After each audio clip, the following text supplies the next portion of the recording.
Tingnan mo. Bilugan ang dalawang salita na magkatulad. Gumamit ng dilaw na krayola. Tingnan mo. Mami, malapit na po ito matapos. Opo. Tingnan mo yung number 1. Aba. Aba. Aba. Aba. Ubo. Ubo. Asan na yung dalawang magkapares ng tunog? Ito at saka? Ayun. Pares silang simula na? A. Galing daw ay bilugan. Bilugan mo daw yung dalawang magkapareho. Itong A. Tingnan mo asan yung magkamuka? Asan ba yung magkamuka? Yan, tsaka bilugan mo yung lahat ng salita buo. Yan, asan kamukha niya? Yun. Naman naman pala kasi magkamuka eh. Ito yung magkamuka. Hindi niya yung kamuka. Yung pangalawa. Tingnan mo itsura nila kasi magkamuka dyan. Ito. Yung yan, tsaka sa kamukha nito. Ito. Saan? Ito. Bilugan mo yung kamukha niya. Ito. Yan, dyan pa lang tayo sa number 2 pa lang tayo. Sa kamukha niya. Number 2 ka lang mamimili sa kamukha niya. Ito. Yan. Titignan mo lagi itsura nila kung magkamukha ba sila. Number 3. Tignan mo muna itsura nila. Yung umpisa muna nila. Tignan mo. Ito, I. Ito, U. U. Ito, U. Tingnan mo muna. Asan yung magkamukha dyan?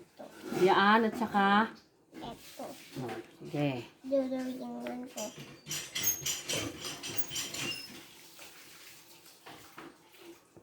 Susunod. Tingnan mo naman dito. Asan dyan yung magkaparehas? Tingnan mo mabuti.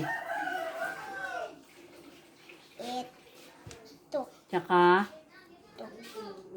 sige. Tingnan ko. Siyempre, kailangan titingnan mabuti ng eyes. Isa pa, yung kapareho niya. Mami, malapit na po ito matapos. Yes. Ito naman, sabi, lagyan ng X ang salita na naiiba sa bawat pangkat.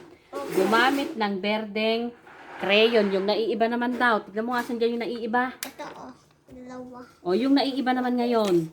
Ito, magkapares. Magkapares. Ang hinahanap yung naiiba. Asa yung naiiba? Ito, kailangan birding crayons. Kaya nga, asan dyan naiiba? Dito muna sa number 1, asa yung naiiba? Tignan mabuti. Ito, magkapares. Asa magkapareho ba? Ito. Ito, at saka Ito. yung naiiba ngayon ang hahanapin mo naman, i-X mo. Yung naiiba, asa yung naiiba? Ito, Yan, i-X. yun na yun. Hindi na, yun lang naiiba lang ang i-X na. Ito naman, asan dyan ang naiiba? Yung hindi walang kamuka. Sige, i-X mo yung walang kamuka. Sa number 3, asan yung walang kamuka? Huwag nagbabite ng finger. Number 3, asan yung walang kamuka, anak? Tignan mo mabuti. Ito. Saan? Sige, i-X. Yung mismong salita ang i-X mo, sa gitna. Sa gitna, huwag sa pagitan, sa gitna. Ayan, sa pang-4. Tignan mo munang mabuti. Sige. Ayun, nakikita niya pala yung walang kamukha.